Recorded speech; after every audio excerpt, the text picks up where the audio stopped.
Her friends told her to test me, so I walked away. 2 years with Emma, and I thought we were rock solid. We'd moved in together after 18 months, split everything 50-50, supported each other's dreams, and genuinely talked about marriage. But her 3 single friends, complete relationship vultures who couldn't stand seeing anyone happy. Madison, Ashley, and Chloe. They found red flags in good morning texts and thought guys who don't immediately respond are emotionally unavailable. These 3 met twice a week for their wine nights at Madison's apartment. At first, Emma would come home with innocent questions. Madison thinks it's weird you don't get jealous when guys talk to me at the coffee shop. Or Ashley says most guys would have proposed by now if they were serious. I'd address these calmly, reassure her about our timeline and trust, and we'd move on. I thought it was just friend noise, but it escalated quickly. Emma started testing me constantly. She'd cancel our date nights last minute to see if I'd fight her on it or just accept it. She'd flirt with guys right in front of me at parties to see if I'd get possessive and stake my claim. She'd pick random fights about dishes or whose turn it was to buy groceries, then storm off to see if I'd chase after her and beg for forgiveness. I tried patience.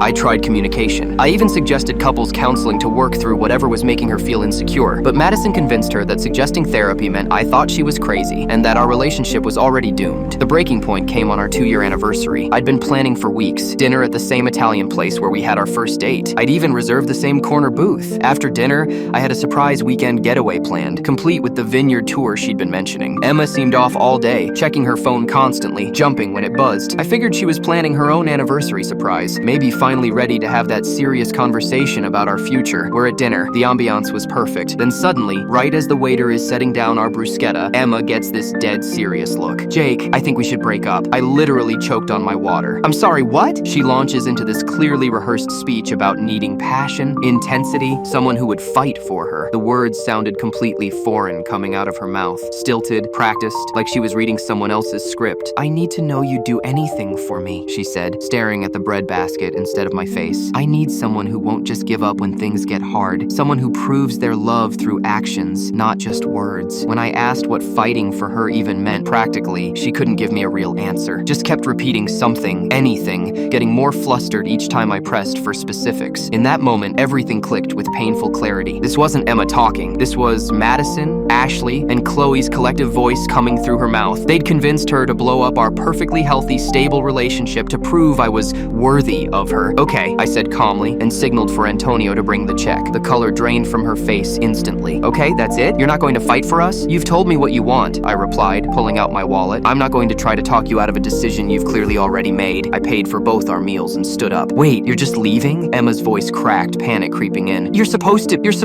I'm supposed to what, exactly? Beg you to stay? Make a scene?" I kept my voice calm but firm. "You broke up with me, remember? What exactly did you expect me to do?" I walked out of that restaurant, leaving her sitting there,